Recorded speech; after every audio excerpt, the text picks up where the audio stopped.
talk to callers. Let's dive. David in Ridgewood, how are you? Hello. I'm glad I got everything. Can you guys hear me? We can. I did. Okay. I'll tell you first, I am a Christian, but I do like to read the arguments from atheists. And, I certainly like to read, Christopher Hitchens and things like that. I had a couple questions for you guys. Okay. First of all, have you guys made up your mind that there's no God, or are you still open to that possibility? Well, I guess it depends on the definition of God, but by and large, I would not assert that there are absolutely no gods under all conditions and stuff. I think there are some gods that are, we can exclude because they're logically contradictory with reality. But I'm open. I'm a skeptic, so I'm open to believing anything, provided there's evidence for it. Okay, so you still be open to the idea that the universe was created by a god, a deity, whatever that means, I guess. Right?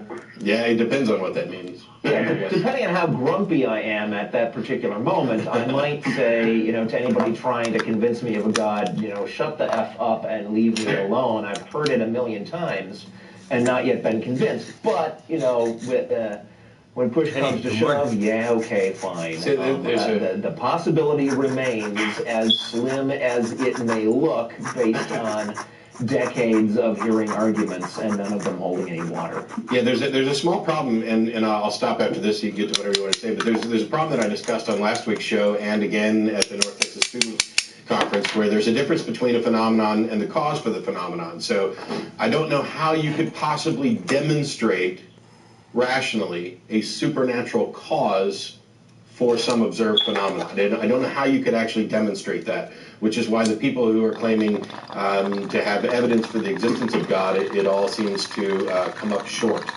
And it may forever be stuck coming up short. Okay, that makes sense. My next question is, as far as what bothers you guys about religion or about religious people? Busy. I've been busy, which is a good thing. And then, so this Friday is First Friday again. So for the month of May,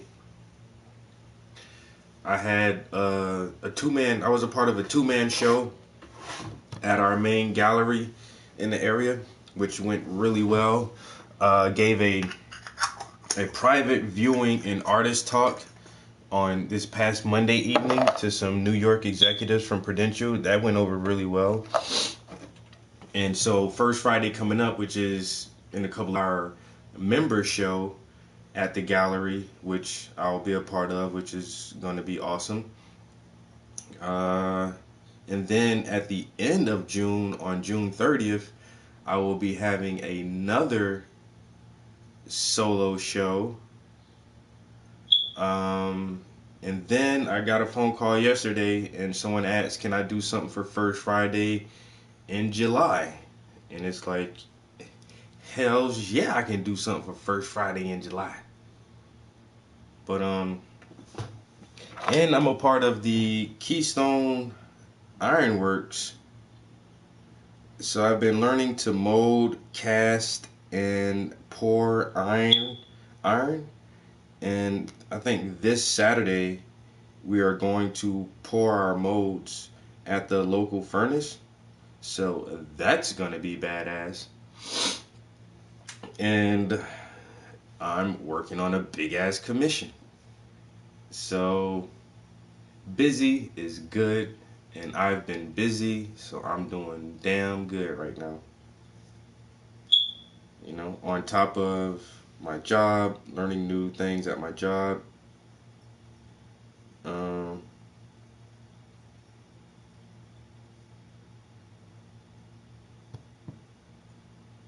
And I gave some middle school kids some art classes for the past 2 Saturdays. Yo, thank you. Because for a minute I was in a drought. I wasn't doing nothing. Like, I need stuff to do. And now it's like I'm on that wait a minute, let me check my calendar first before I tell you yes or no. Like, that's really the fucking zone I'm in right now.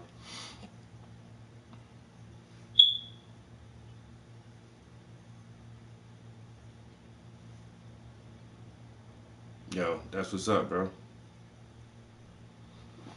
This mofo said he at work. My phone buzzing. Hold on. It's some education. I gotta talk to y'all in a minute. It's some education calling. But yeah, I'm busy as shit. And I gotta go to work this morning. This is, finally. This is one of my late evenings. I don't get off work until kind of late this evening, so I don't have to go in as early. So I figured I'll get maybe 40 minutes. That's what's up, bro. That man is healthy. He's fit to go back to work. You healed up good? You ain't got no like residual pains or nothing like that? Are your scars healed up pretty good?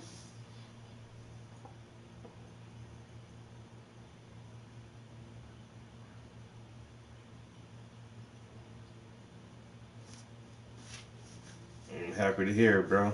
My man say he back at the workforce.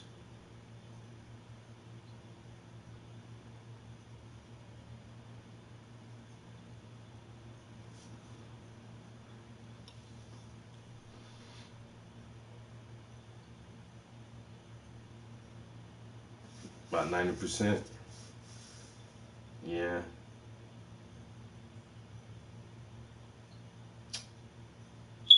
I done been at work at like 75 to 80%. But my back hurting and I got a fucking cold. I wasn't healing from no major surgeries or nothing like that. But I know how you be feeling, yo. It's like I'm not 100%, bro. Like I really don't feel 100% right now. But 90, that's good enough. You know what I'm saying? I'm just not gonna work as fast as y'all other motherfuckers. I'm gonna take my time and get my shit done. I ain't in no rush. I'm on the clock.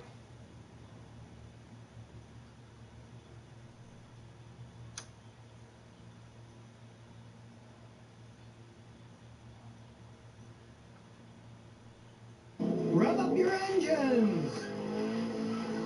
Today I'm going to talk about the top 5 things you should never do to your automatic transmission if you want it to last. The automatic transmissions like this Honda cost a lot of money to fix if they go bad. Rebuild them can cost $3,000, $4,000, even $5,000. So you want to take care of them, and I'm going to show you 5 things that you never want to do with them. Now, you never want to drive an automatic car through deep water, and here's why. You see that little black piece right there? Well, this black piece right here that I'm tapping, that's a vent. You have to have vents on automatic transmissions as the fluid gets hot and expands and contracts to release pressure. And if you go through water, that will suck water into the transmission. And let's just say water and automatic transmissions do not go together. If you get water in your automatic transmission, sometimes you get lucky and flush it out, it'll work. But often, it will destroy the entire transmission. You'll need a new one. And the second thing never to do is never accidentally have your car go from drive into reverse while the car's moving. Now, this Honda's a better design. The shifter's on the dash. That's kind of hard to do. But a lot of cars have them down on the bottom, down here. So if yours is like this, make sure you don't accidentally hit it and rip it into reverse while you're driving down the road, because it will destroy the transmission. I've had more than one of my customers' teenage kids, when they're learning how to drive and screwing around with their friends, do that, hit it in reverse, and they just destroyed the transmission. And if they're older cars, they just ended up junking them. Now, the next thing not to do with an automatic transmission car is leave it in drive if you're idling for a really long period of time. Because leaving it in drive, if you're idling for a long time, that can lead to overheating of the inside of the transmission. If you're going to be sitting there for a really long time, just shut the car off, or at least put it into park. Because in park, it's not directly connected. The torque converter isn't sending a lot of power, so it won't get quite as hot in park as it will in drive. Now, the next bad thing not to do with your automatic transmission is Don't go around doing burnouts all the time. That's a bunch of common sense stuff. Man, let me paint. That dude had me caught up in, like, I thought he was about to say some extra special shit, like, not to fuck up your car, like, what had to do.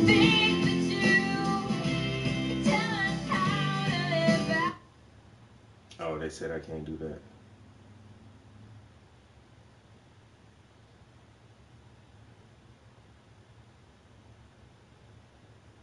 Charles from Arkansas.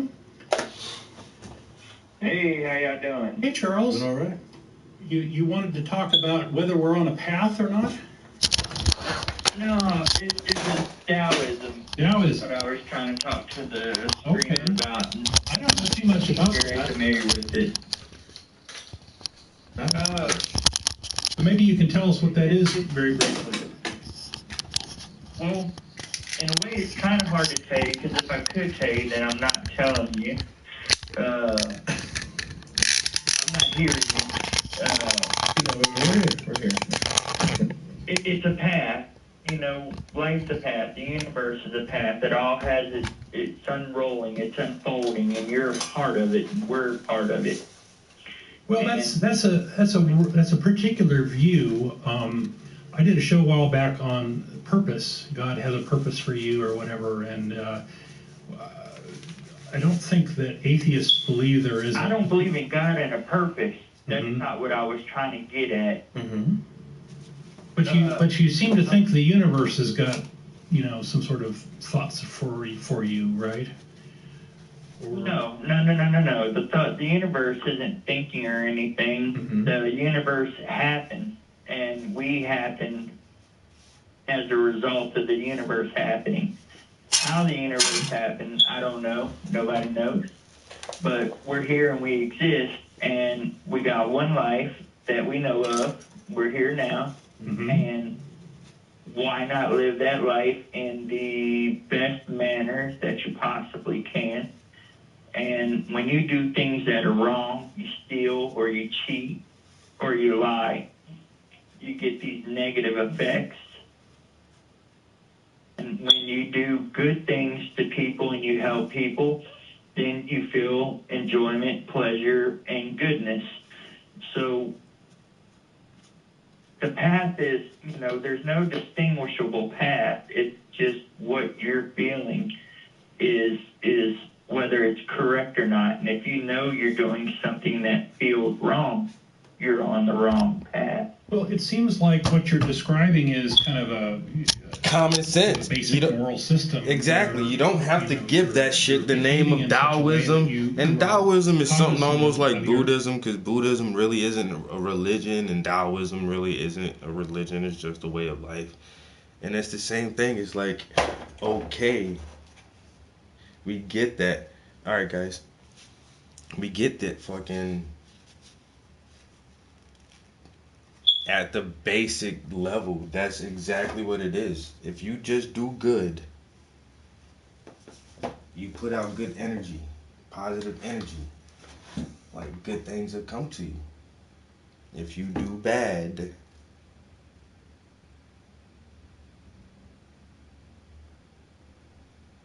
then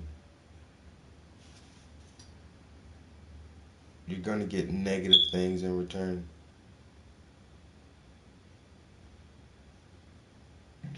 to the world and other people, and the other people are reacting to how you are treating them, and it's all sort of how things should work.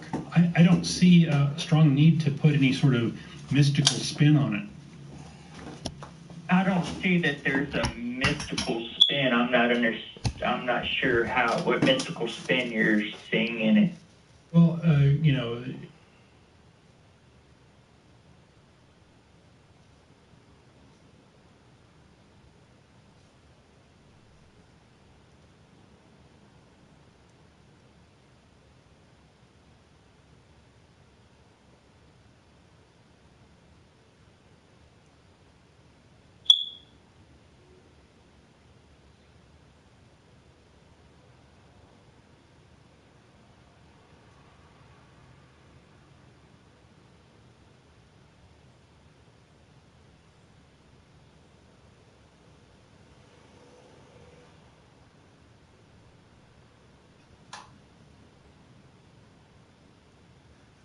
All right. I don't know. I don't know if Taoism is a proper religion, from what I understand, and I don't know if we need to even bring that into the picture.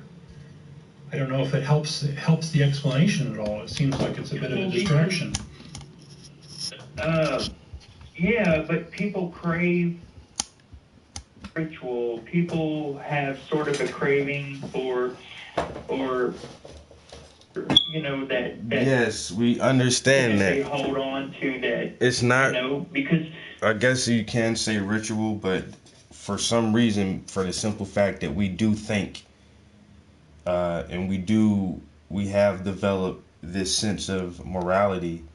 It's not. We crave to be social, and being social in such large numbers, you have to do things a certain way that benefits everyone as a whole. If you want to call that a ritual, then yeah, but I don't know. Once again, like, you don't have to call it anything. You don't have to really put a title on what you believe. Like, I don't even like saying spiritual anymore. It's just like, motherfucker, I am. You know what I'm saying? What else can I say? Like, I am. I understand that there is some type of connection to all things. Matter. Inanimate objects, animate objects, life, non-life. There is some underlying essential connection that just makes this shit fucking work. Whatever that is, you may call it God. I'm not going to call it God, because once you start to attempt to define it, you're going to lead yourself into this boxed in conclusion. And then it's especially when you try to go to a organized religion that says this is right and everyone else isn't right, and I'm going to call it this, and then you make all these mythological stories of the grand creator, the all powerful God, and it's like no, that's not it.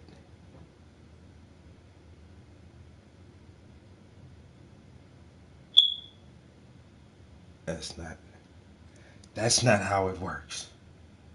Well, the Bible said, okay, man. The Bible is ridiculous. Let's just get that part out the way right now. Like, it's ridiculous.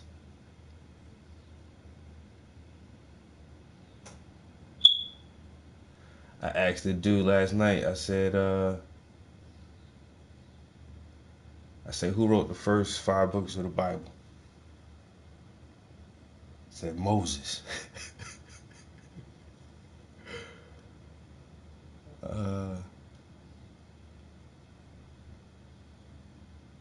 I said, goddamn, how his own death is in the story.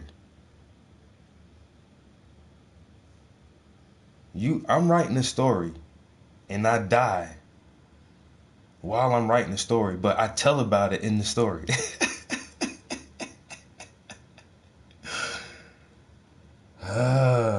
He said prophecy.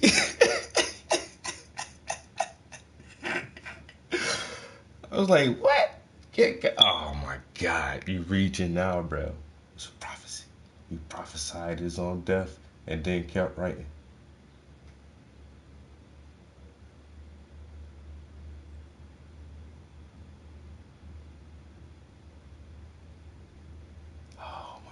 It's just little things like that that are just like,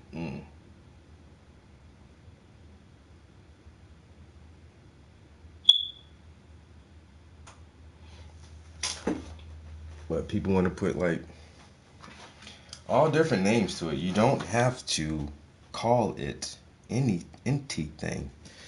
Let me see if they'll let me play this one clip.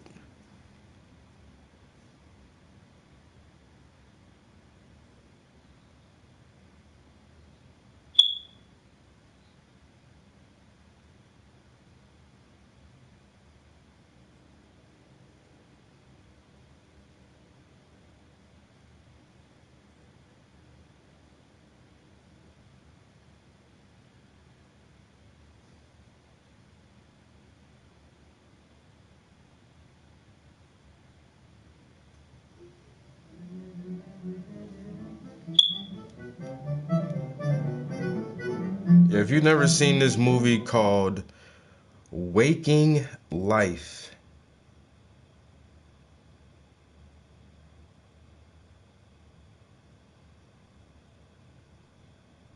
you should definitely see this movie, Waking Life.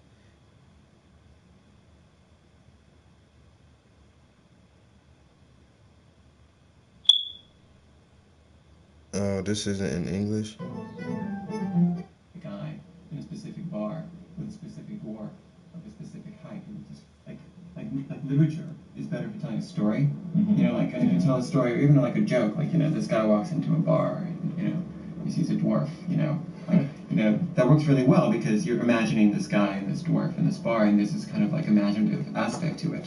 But in film, you don't have that because you actually are filming a specific guy in a specific bar with a specific dwarf of a specific height who looks a certain way, right? So like, for Bazin, what the ontology of film has to do with, you know, with photography also has an ontology of, right? Except that it has this dimension of time to it, you know, and like this greater realism. And so like, it's about that guy at that moment in that space.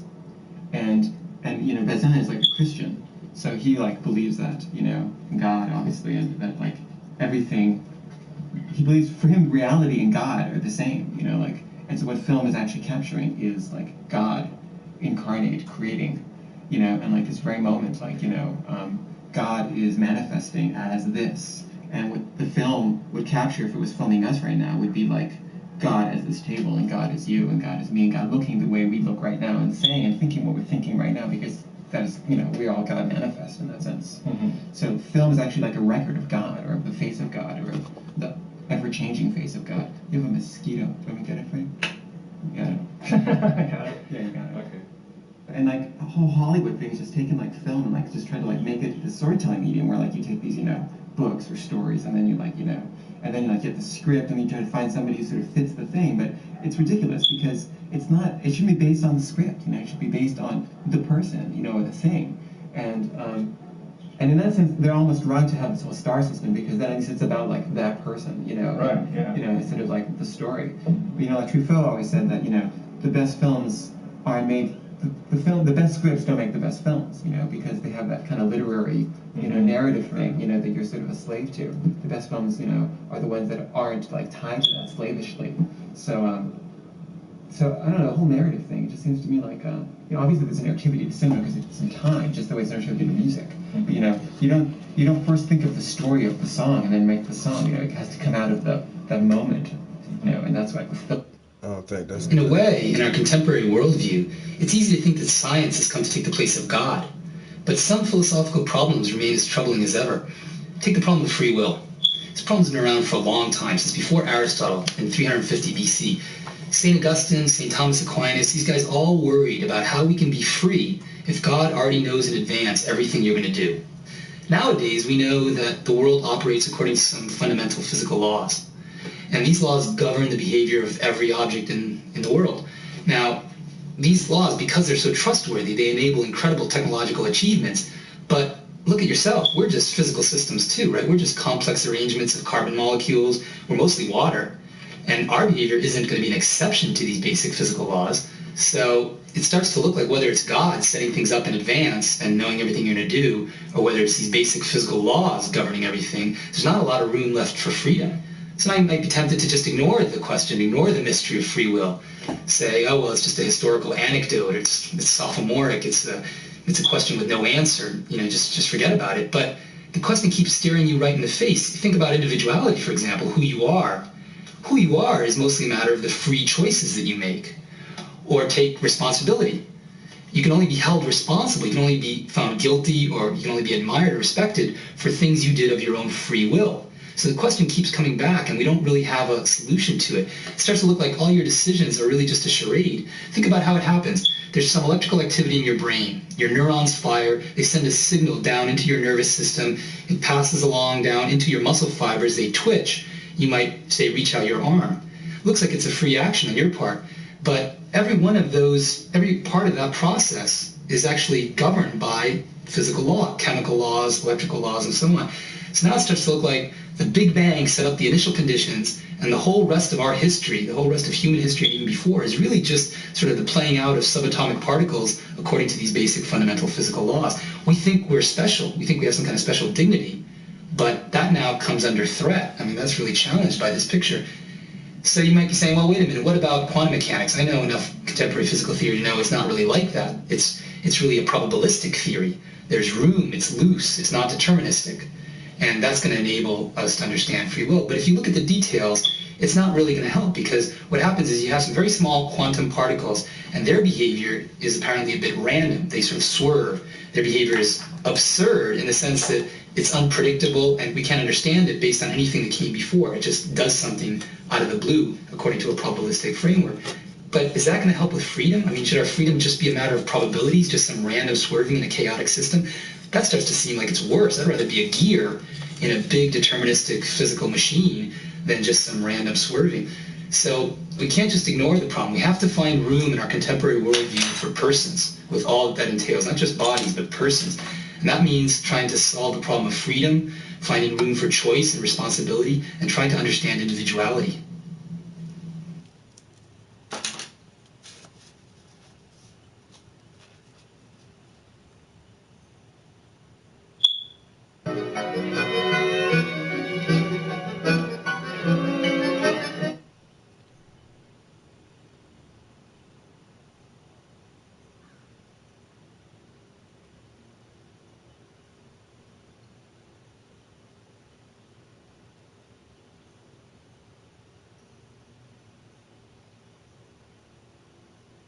First think of the story of the song and then make the song. It has to come out of the...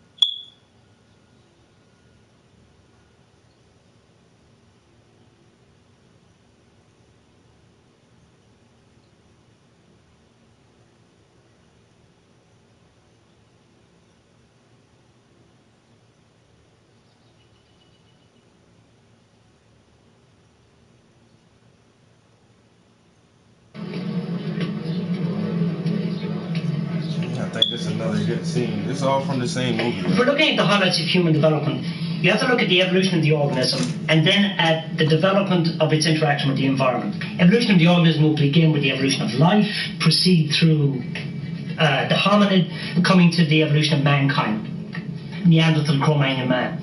Now, interestingly, what you're looking at here are three strains: biological, anthropological, development of cities, cultures, and culture, which is human expression. Now, what you've seen here is the evolution of populations, not so much the evolution of individuals. And in addition, if you look at the timescales that's involved here, 2 billion years for life, 6 million years for the hominid, 100,000 years for mankind as we know it, you're beginning to see the telescopic nature of the evolutionary paradigm. And then when you get to agriculture, when you get to scientific revolution and industrial revolution, you're looking at 10,000 years, 400 years, 150 years. You're seeing a further telescoping of this evolutionary time. What that means is that as we go through the new evolution, it's going to telescope to the point we should be able to see it manifest itself within our lifetime, within a generation. The new evolution stems from information, and it stems from two types of information, digital and analog. The digital is artificial intelligence. The analog results from molecular biology, the cloning of the organism, and you knit the two together with neurobiology. Before, on the old evolutionary paradigm, one would die and the other would grow and dominate. But under the new paradigm, they would exist as a mutually supportive, non-competitive grouping, okay, independent from the external. And what is interesting here is that evolution now becomes an individually centered process, emanating from the needs and the desires of the individual, and not an external process, a passive process where the individual is just at the whim of the collective. So, You produce a neo-human, okay, with a new individuality, a new consciousness. But that's only the beginning of the evolutionary cycle, because as the next cycle proceeds, the input is now this new intelligence. As intelligence piles on intelligence, as ability piles on ability, the speed changes. Until what? Until you reach a crescendo. In a way, could be imagined as an almost instantaneous fulfillment of human and neo-human potential. It could be something totally different. It could be the amplification of the individual, the multiplication of individual existences, parallel existences, now with the individual no longer restricted by time and space. And the manifestations of this neo-human type evolution, manifestations could be dramatically counterintuitive. That's the interesting part. The old evolution is cold, it's sterile, it's efficient, okay? And its manifestations of those, social adaptation. You're talking about parasitism, dominance, morality, okay? War, predation. These will be subject to de-emphasis. These will be subject to de-evolution. The new evolutionary paradigm will give us the human traits of truth, of loyalty, of justice, of freedom. These will be the manifestations of the new evolution. And that is what we would hope to see from this. That would be nice.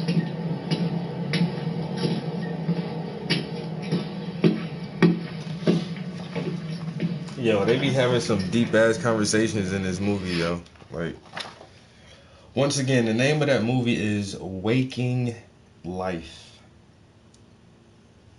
Like you wake up, waking life. And just because I want to, I should just spoil the whole thing for you, right? I should just spoil it right now, because I know you're not going to watch it anyway. So this dude wakes up and he walks around town all day, like just bumping into all these weird ass people, yo, doing all this crazy stuff, yo, and saying all this really weird shit.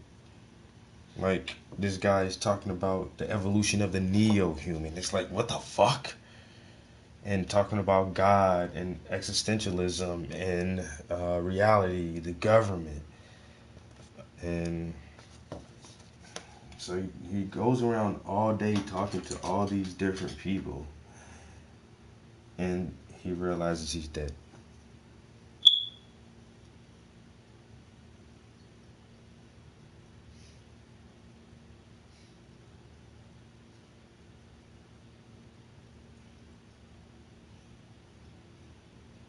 Yeah, that's it.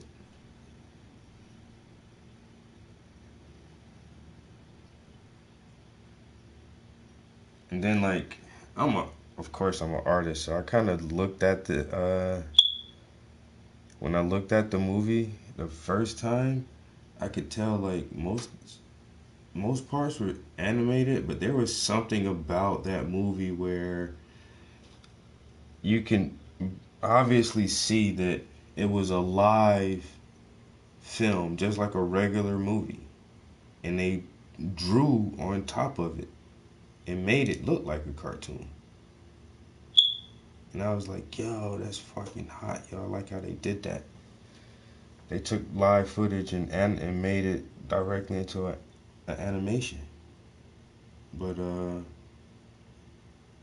so after that movie came out, a couple of years later, I think it was the same guys, they did this movie called A Scanner Darkly. And they used the same technique, but only better.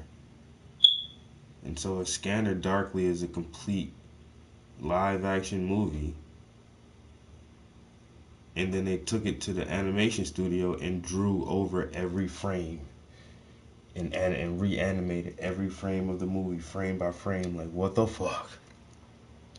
In the end, though, man, yo, that is one of the coolest looking movies you can ever see, yo. A Scanner Darkly. It's based on a novel by Philip K. Dick, and I don't know, if you're of my generation, you should know who Philip K. Dick is, because he wrote Minority Report and he wrote Total Recall, which was an excellent movie.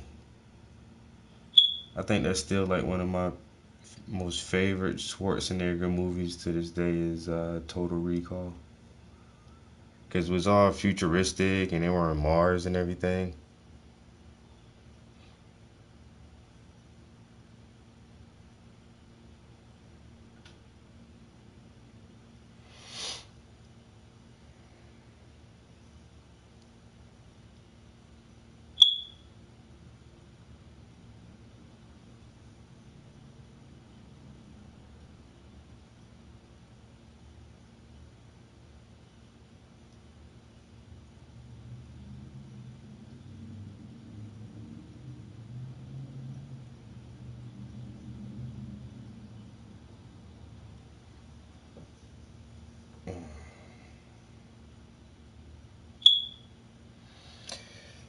Yo, that smoke detector is driving me crazy.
Yo, and I changed the battery too, so everybody's like, change the battery. Yo, it's a new battery in there.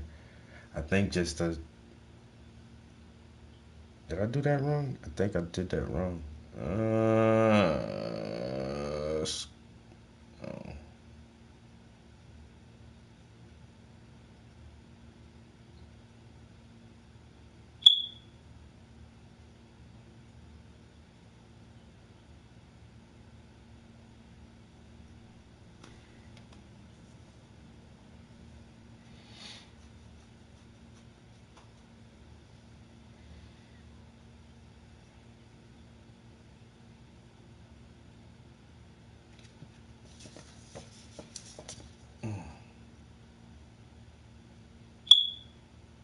What the...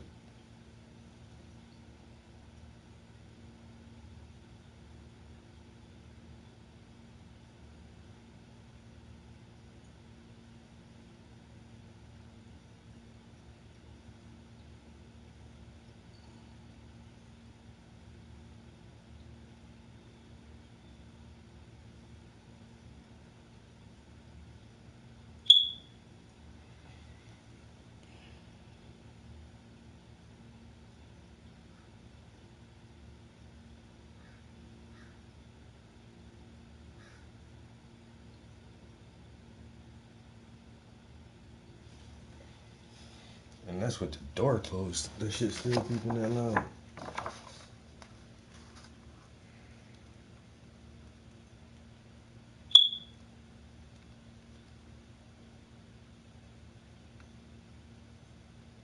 Alright, I can paint for like another 5 or 10 minutes. Then I got to go.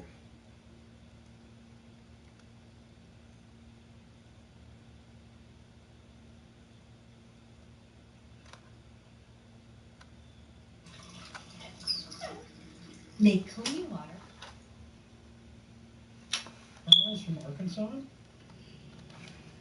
Hey, how y'all doing? Hey, Charles. All right. You wanted to talk about whether we're on a path or not? No, it was Taoism. Taoism. What I was trying to talk to the screen about. I don't know too much about very that. familiar with it. Not much. Tell us what that is very briefly. Well, in a way, Yeah, but people crave ritual. People have sort of a craving for, or that's something that they hold on to, that because I don't believe God exists, but it doesn't mean He doesn't.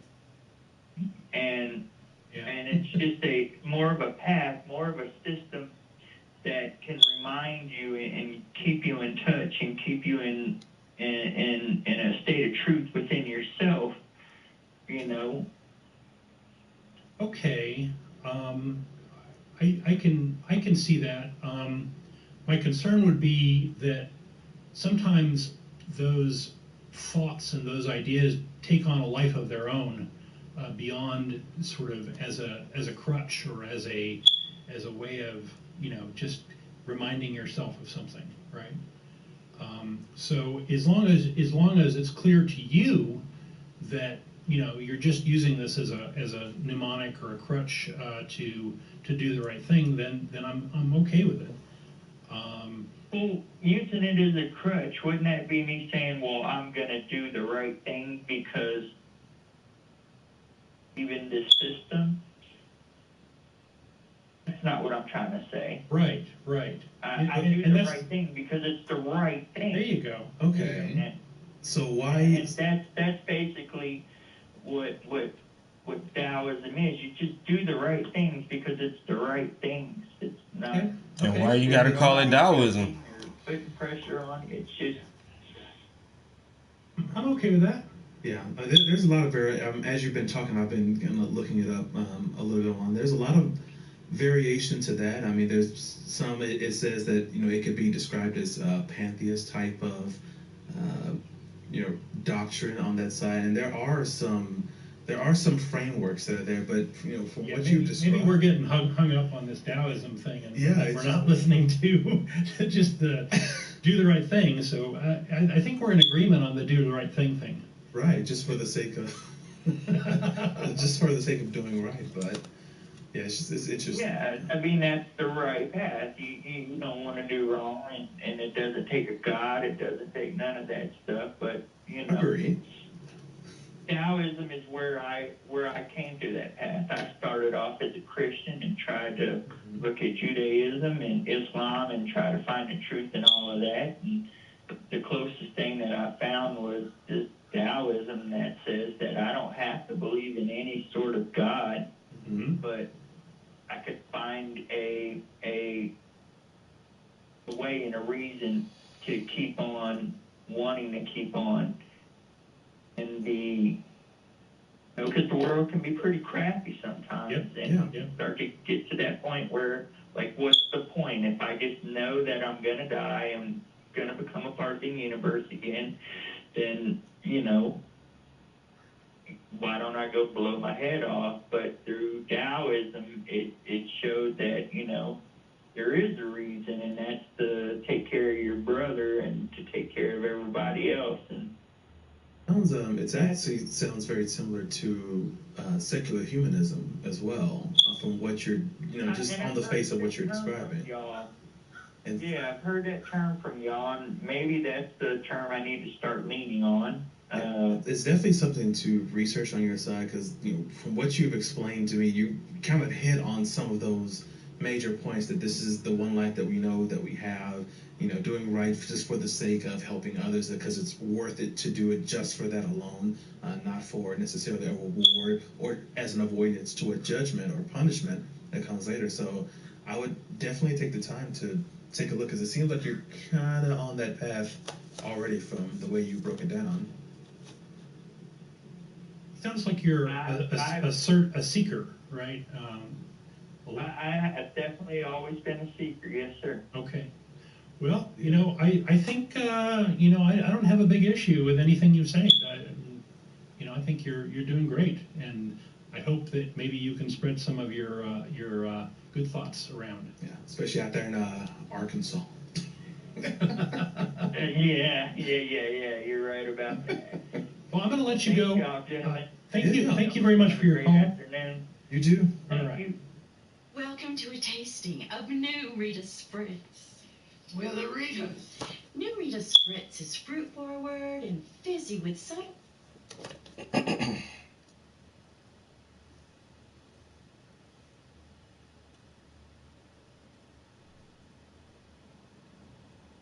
Taoism.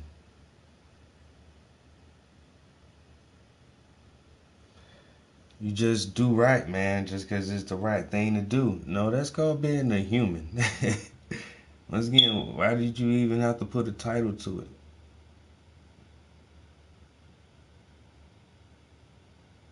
I practice Taoism.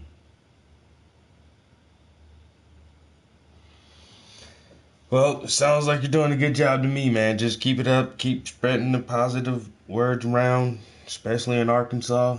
You know, they need it out there.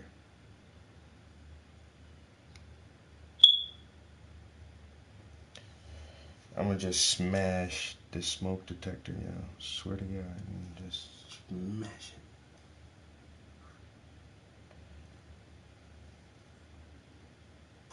it. The one guy called in there and got the one guy kind of agitated for a minute. So the dude who hosting the show, he was like, "Oh my God." And the guy on the call on the phone was like, "I thought you didn't believe in God. I thought you didn't believe in God." He was like, "Really? Seriously? Seriously, bro?" It was so funny.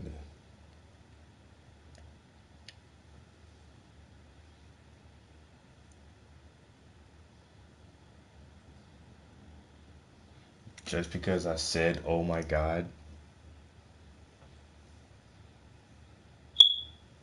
I thought you didn't believe in God.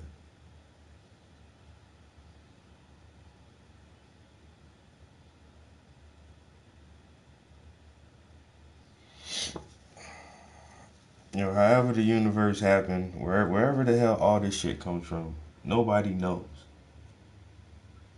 You just want to call it something. The Big Bang or God. And you want to explain how one is better than the other one. And nobody can, because you don't know. It's all hypothetical what ifs. But science says, oh, we got all the answers. And religion says, no, no, no. We got all the logic and faith.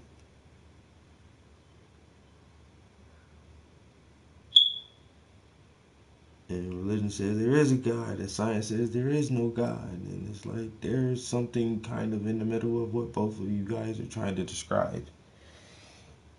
It's just like Newton and Einstein. You have two different descriptions of the exact same thing.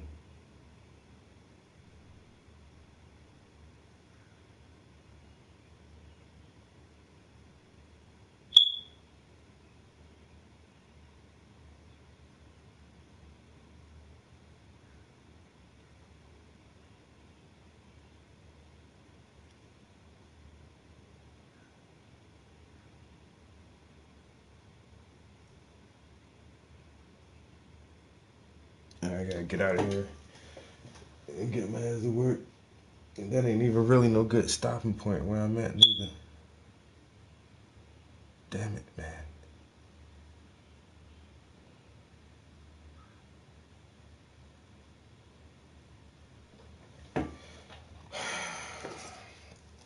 You know, this window has been taking me hours to paint because it has the blinds on it. Ugh.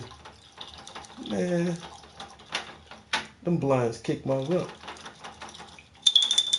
I gotta paint this straight window sill with the little shadows on there. But it's coming along nicely. Coming along nicely.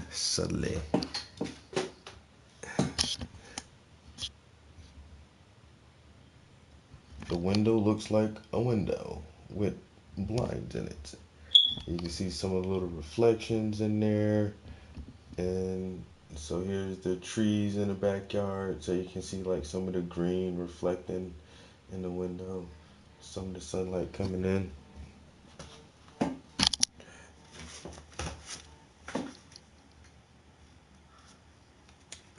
Hello? Hey. Good morning.